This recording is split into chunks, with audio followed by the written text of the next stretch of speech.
So now I want to share with you some of my observation of the industry technology improvement of the past 5 years. Most of the travel startups or technology innovation companies were going through these three stages. The first stage is TriTech. Okay, they try to evolve technology into their business model, and then, well, they may have some like early stage consumers, or they may have, the trust from their investors. So they get, something sweet, for their technology sense. And then they start believing in technology, believing that technology is going to change the world, change the whole industry. But after some time, they found that the consumer behaviors are not evolved, are not changing as rapid as they expect. So they come back to stress that human has its own value in this industry still. So it's a human tech period. Okay, human plus technology. Human uses technology to solve their problems in daily life. Okay, so these are the three stages, and I'm going to raise some examples for you. The first one is that when the commercial websites, shopping websites are going famous, some of the entrepreneurs, they start saying that we don't need tour guide, we don't need leader anymore. We can actually connect with some local hosts. So it's called P2P platform, peer to peer, or we call it like consumer to consumer. So for those people who live in local town, local villages, they know the local areas very well, right? So we build up this platform for those local people to upload their products, upload their experiences to be your guide. Okay, so local hosts become very famous during some time about like 2014, 2015. So you can see here like Trip Insider, like Guy Me, like Frenzy, Friends and City, or like Tour Guy, 123, the Tour Guy, are some corporates, some startup companies that I actually knew their founders back then, but they are all failed. They all failed. They all died. This P2P platform business model never succeeded. This is TriTech stage, but they all failed. The reason is actually not too difficult to understand.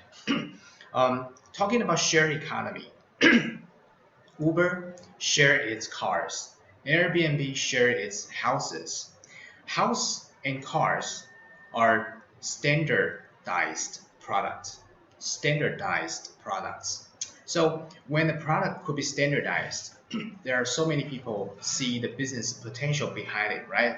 So in the first place, it's like sharing your own house, sharing your own car with others. But later on, when it becomes a business, there are so many professional hosts, so many professional drivers entering this market. They regard it as their work every day. It's not a shared economy. It becomes shared business. Okay. So because houses and cars are, able to be standardized, but local hosts, people, human, are not able to be standardized. Today I'm happy, tomorrow I'm not happy. Today I have a good relationship with my customers. Tomorrow I don't have, similar topics. I cannot arouse the interests of my customers. Then this quality of human services are differentiated. Okay, so it's very hard to standardize those local hosts. And then talking about local hosts, or some experts, some local cultural guides, they look like this. Okay, they have their own artist temperature because they have skills and they are very good at some points, right? So it's very difficult to really find them and talk to them regarding the collaboration, and it's even harder to have them signing the contract to follow your company rules and give you, the return of the commission, etc. So it makes the management very low efficient.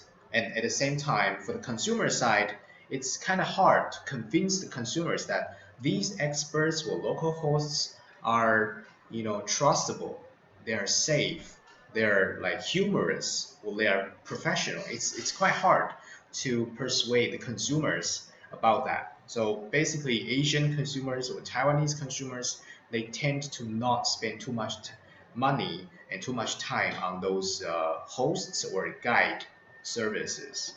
And platform itself is very expensive, right? So all those factors combined together makes this P2P platform business model very hard to be successful. All right, so all of them just get wiped out by the market power. All right, so even like Viable, the American very mature platform, P2P platform, it's even like failed before COVID-19 in 2019. Viable, it disappeared from the market. Okay, so TriTech is the first stage, and then it comes to believe in tech, right? So in the TriTech stage, we think that local hosts can replace tour guides. So in belief tech stage, people even say that we don't need any human, during the trip. We can use a very strong, powerful translation machine to replace interpreter, to replace tour leader. All right. So there are like so many companies are doing the developing a translation machine, and then there are so many like good services everywhere, like saying that we can translate over 150 different languages into your language. So the customer can use this translation machine to go anywhere in the world without language barrier. But is that really happening? Replacing tour leader and tour guide? No, right? Why is that? Just imagine, for example, when we are traveling in Thailand, okay, in that super big market, we see some products in the store that we would love to buy. So getting into the store, will you really take out your translation machine and using your language to talk with the boss, okay, which has a Thai language, and then negotiate with him? Are you gonna do that? No, right? That's very weird in that kind of situation. What you're gonna do is to point the products that you want to buy and then ask how much, right? So the boss, even though he might not be able to speak English or Chinese Mandarin, but he will reply a number, okay? And if he really does not know how to speak that number, he would use the calculator and then press the button and show you the price. He's gonna do that to negotiate with you.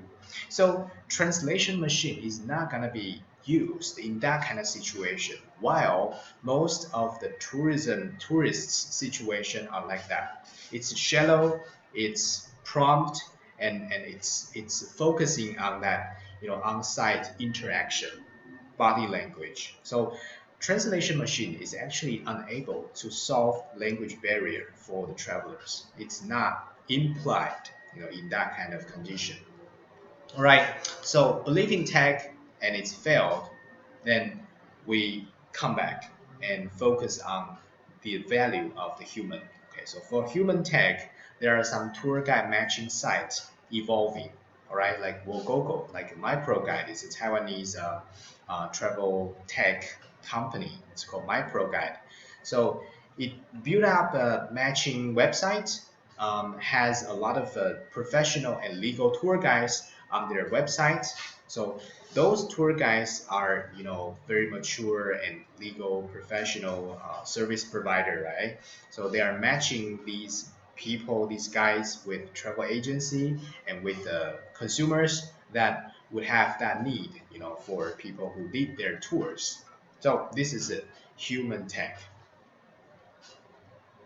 Okay, so these are some examples for those P2P websites that changed from their original business model, which is a human leader, local hosts, to very product focused because they finally realized that only the product, only the experiences itself will be purchased by the consumers instead of human, instead of local hosts. Okay, let's get to the other industry, which is the hotel accommodation industry. I'm not sure if you heard about like smart door lock. Okay, so Keyless OK is a Taiwanese company that's doing smart door lock. It's going to persuade the hotels to change their door locks into some like Bluetooth gadgets. So Bluetooth gadgets will be another check-in process which the customers don't need to go to the counter, the reception, and then do the check-in over there. No, they can use their smartphone to use that smartphone Bluetooth function to open the door. Okay, so it's called smart door lock. And there are so many companies around the world providing this kind of services, but they are, basically not too successful. The main reason is that when they are going to collaborate with the hotels, hotel internally would have arguments with different departments themselves because those service, customer service departments and their managers and their workers would fear that this smart door lock technology would steal their jobs away. Okay, they are afraid of being unemployed because of the new technology. So they would oppose that development. And so keyless OK is not, successful in Taiwan. Smart door lock isn't everywhere. That's TriTech. And then believing tech stage, we can, see like so many unmanned hotels starting, to be built around the world as well. So this is unmanned manless hotel in Taichung City. And so you can see those structure of the hotels and those machines over there, helping you to pick up the luggage, or you can do the self check-in, etc. I'm not sure if you have this experience of living in unmanned hotel, and if yes, I want to ask your feeling. Do you feel comfortable? Do you love that kind of living experiences? Okay, in my past speeches, I have a lot of audiences have, stayed in unmanned hotel, but they don't feel good. The reason is that um, they have to try very hard to solve the problems themselves. For example, when they are checking in, they might encounter some system problems. They need to solve the system problems by themselves, and they don't feel being served. Okay, and then when they get into the room, maybe the light is not bright enough. Maybe the um, air conditioner is not strong enough. Maybe it's dirty. Maybe it has cockroach on the ground, etc. They will have this kind of problems. They want to have someone to change the room for them or to fix the problem for them, but they have no way to find a person in this hotel because it's an unmanned hotel. So they don't feel good. They have bad living experiences. Okay, so for unmanned hotel, its basic motivation is to lower the costs of a human, right? So they don't need to put the human there. They don't need to pay on the salary for the concierge for the reception.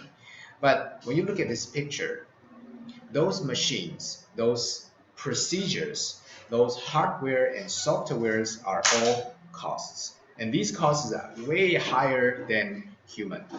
And also, they have to have someone stand by there to solve the real problems on site for their customers. So they finally found that they have even higher costs. They need to spend even more, much more money on this unmanned hotel. So it makes no sense to do the unmanned.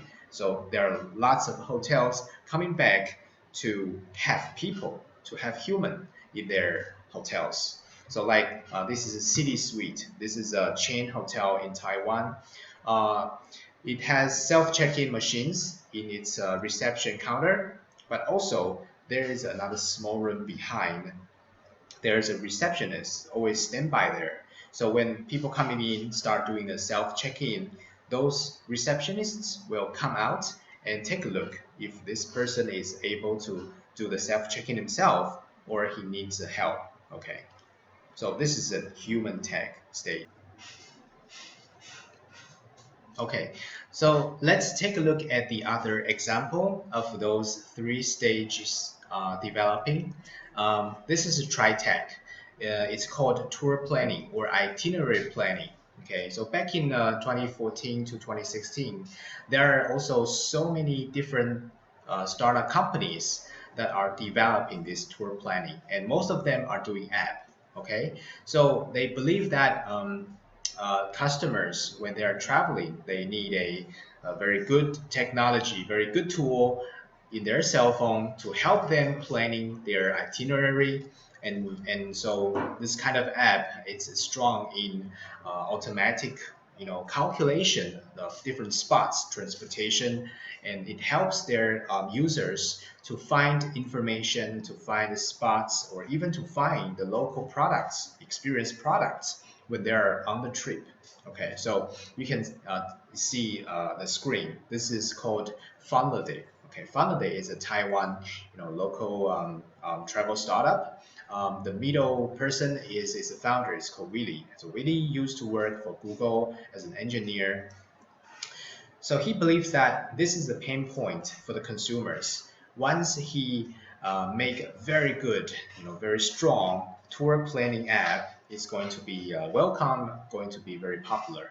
He did, okay, he did succeed in obtaining around like 330 active users monthly. Okay, and then I believe that his app is also very good, very strong in the UI and UX, and but there is another pain point for his business, that he solved the pain point for the consumers about tour planning, but this pain of the consumers are not painful enough for them to really pay for this service. Okay, so if, okay, what if we have to pay, for example, like $5 or $10 to download this app? I believe that most of the customers will not pay for that money to get this tour planning app. This is a basic, travel consumers perception about this kind of services. So they're not gonna pay. So for Fundaday, it's very good. It's doing well, but it has no money. Okay, so it has to develop some other business model, in this platform, which it might have to cooperate with travel agency or some like tourism authorities, or some corporates to be their advertiser, to promote their brand or even to sell their products in order to get a commission. Okay, so for Fundaday, its direct business model cannot be profitable. Okay, but anyway, it's still suffering, but it's still going forward. Yeah, let's give him big wishes. So this is a TriTech stage. Okay, and then people start believing the technology, that they think that the computer AI could help them plan out the whole tour. Okay, so there is a term called customer customized tour. So customized tour gets very popular in our industry over the past few years as well. This slide is getting from Miaoji Travel. So Miaoji Travel is a China company based in Shanghai. And Miaoji company, originally they do the customized tour. They have their users to key in some keywords so that they can calculate and recommend products for their consumers. And later on, they found that maybe because not enough data, maybe because the technology is not mature enough, their customers always can't be satisfied, by their recommended products. Okay, so they pivot their business model to be a B2B customized tour provider. So they have a very big database, a lot of products, a lot of supplier relationship, and they sell their system to travel agency. Costs around um, 70,000 US dollars every year. using this very expensive system to help those travel agency have the basic recommended product or recommended tour itinerary, and then let those travel agency OP or tour planner to refine it into a more customized tours, refined, sold to their customers. So anyway, it pivots to B2B service. But 70,000 US dollars per year, this is a big amount of money for most of the Taiwan travel agencies. So even though there is this service, but this service is too expensive to afford. So I don't believe that Miaoji Travel will finally succeed. Well, it's of course not in Taiwan market, but in China market, maybe yes. But for now, this belief tech stage, I don't think it's going to be very successful. For now. So later on, we see a lot of companies or organizations starting to stress the tour planner, human tour planner skills education. So there are so many courses, so many trainings, that are doing this kind of education for people or for those travel agency OP, to upgrade their skills to be a better planner. Okay. So this is one of my very good friend in travel industry. His name is Ken Walker. He is a KOL, key opinion leader. He's a famous guy in the industry. He has his own travel agency and he is selling the products and he is also leading the tours. What he is doing is not only to train their planners, he is collecting membership fee. Year long, it's Taiwan dollars. It's 3,000 Taiwan dollars. It's around like 100 US dollars per year. So he collects membership fee, and he had this group of fans in his member pool, and then he develops this fans economy.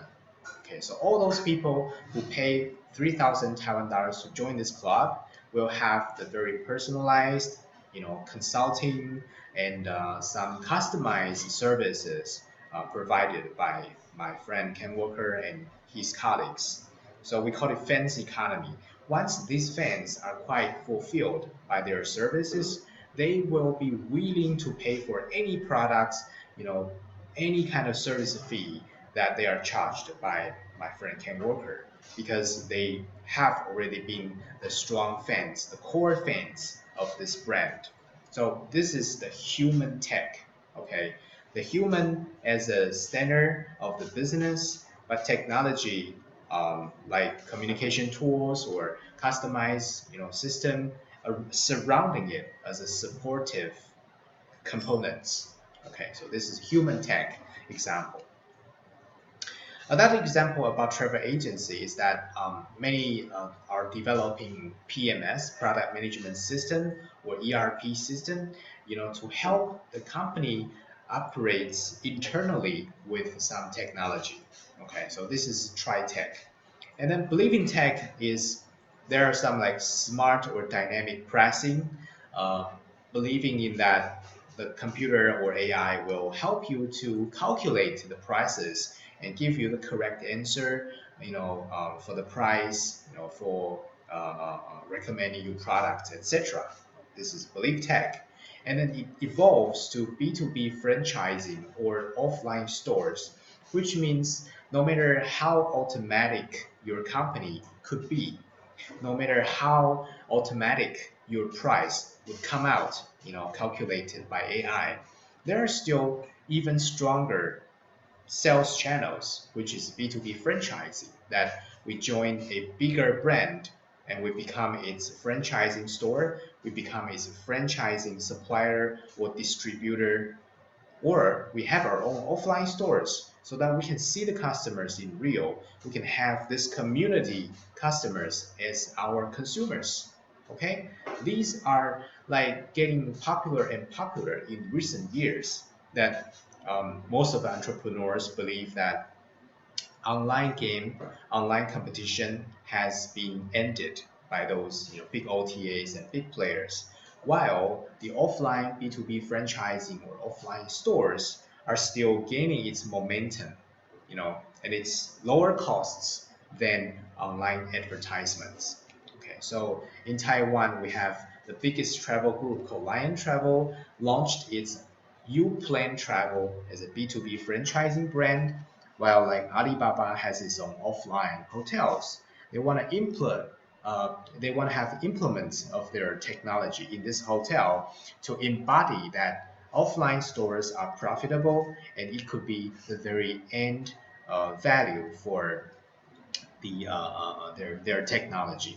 Okay, and also from digital advertising to keywords marketing to KOL. Okay, so people are not only doing the advertisement by SEO or keywords, making Google to run for it.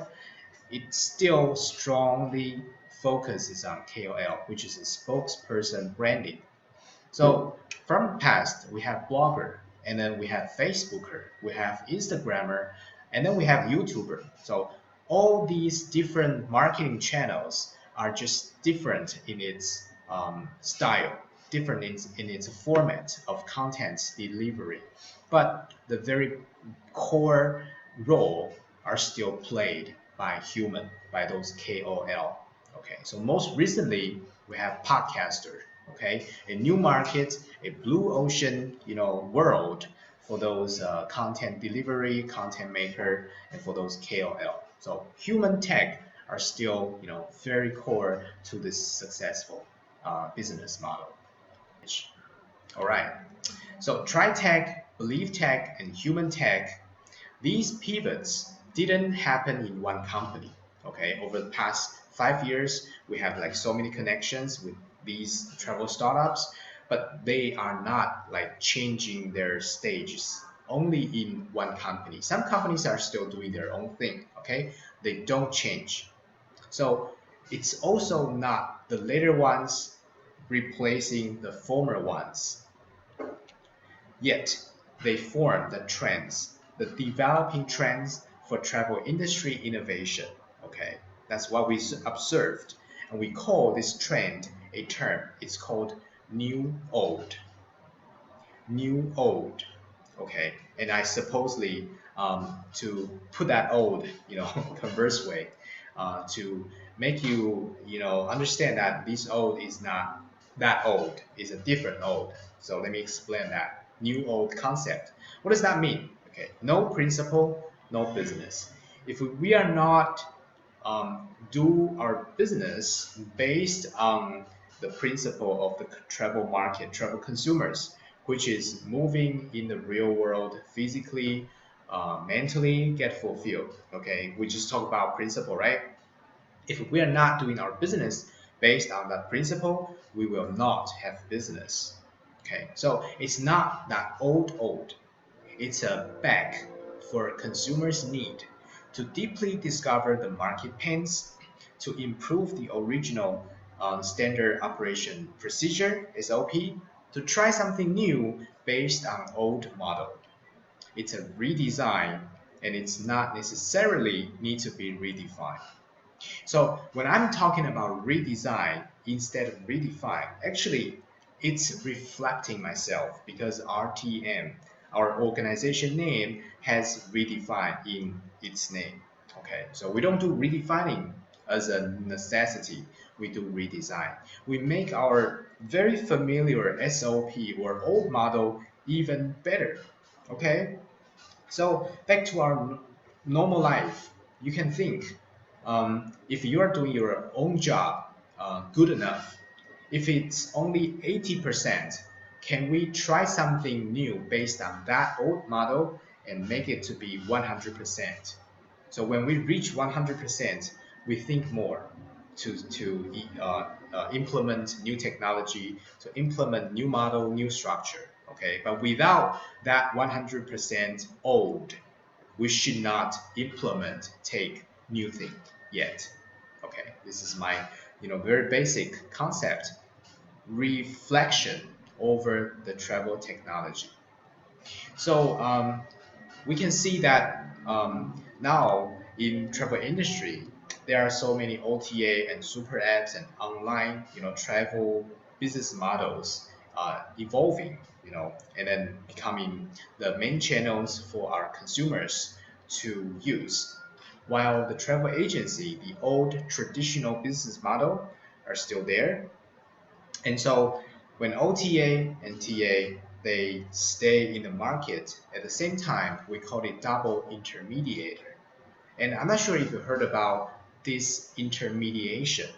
It's a famous term over the past few years that people are talking about those platform and new business models developments will eliminate the old intermediator like travel agency over time because the platform automatically connect the consumers and the suppliers. It lower the costs and in just this intermediation, um, the travel agency as its original bridge.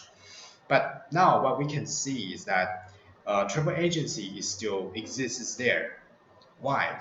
Because travel agency that provide the services to the group tours to those people who are traveling with their families, with their parents, with their children, or with a whole bunch of fellows in the organization or in the company. All these group tours are still existing, right? And all these group tours will still need travel agency to provide their consulting tour planning services to complete their tour purpose. So travel agency is not eliminated by OTA. It still exists there. But at the same time, those FIT backpackers, or some tourists, younger tourists, when they are traveling with their friends more easily, they can choose their own products by OTA, by opening Agoda, Booking.com, Expedia, using Skyscanner or Kayak to looking for flights, and they can book the local experiences through KKday, through Klook, etc. So those customers they have more options, all right, to purchase the products, and those options are also reflecting to the diversity, the variety of the customers nowadays. So OTA is also very welcome. It's getting more and more welcome.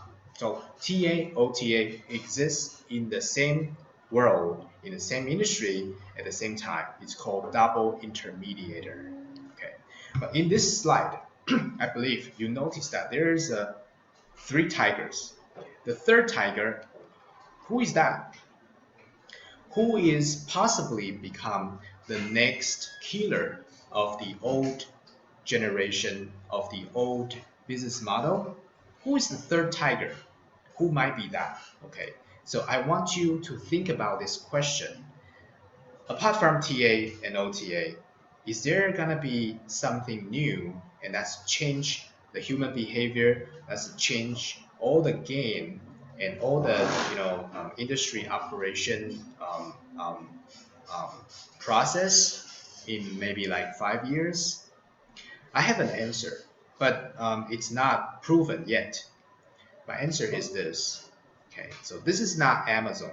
Okay, this is a small gadget that would be the speaker, and that would be a AI-based calculator, AI-based machine that would come out uh, an answer, to your requests. Okay, so we call it screenless marketing or screenless service. So what does that mean? So now when we are going to purchase the product from TA or OTA, we have to open the app, we have to get online, right? And then we have to get into that website to look around and choose the products that we want from all those options in the website, in the app.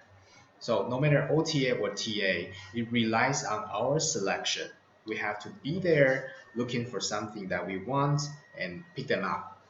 That's the model for now. But in the coming future, I guess, okay, there might be this new technology, okay, AI based or even like blockchain based, and then it's going to automatically or smartly or even like wisely pick up the product that you want based on what? Based on what you are speaking to the microphone, based on your persona. Okay, and so it analyzes your need, analyzes your age, your physical condition, your past history of purchasing, and gives you the answer. This is the flight that you want, or this is the hotel that you want, this is the experience that you want. Okay, it comes out the answer automatically. So if this is going to be the next hot topic, you can imagine, like in the future, we don't need the screen. We don't need to get into the app or website to look for something that we want. We talk to the machine, we talk to the microphone, and then it gives us the answer. That might be the third tiger in the last slide, and that might be the revolution in the next stage. But this is only my guess. So when will that really happen? I don't know. Maybe 5 years, maybe 10 years. But technology is developing itself, and the world is changing so fast. So among COVID-19, there are so many new business models are evolving. What we can do is to first understand our own role and value, and second, we need to accept or even adapt new technology into our daily life, our business model, and use the old SOP to enhance our works until 100%, and then think about what's going to be the next heat. Okay, that's what we can do as a travel industry worker. Okay, so I hope today my sharing will be helpful for you. Uh, Again, my name is Daniel. I'm the president and the founder of Redesign Tourism Mixer. We are Taiwan travel industry community, educational center, and knowledge bank. And we hope that through my sharing, there might be some inspirations and aspirations for you, especially among this COVID-19 hard time. Okay, thank you very much.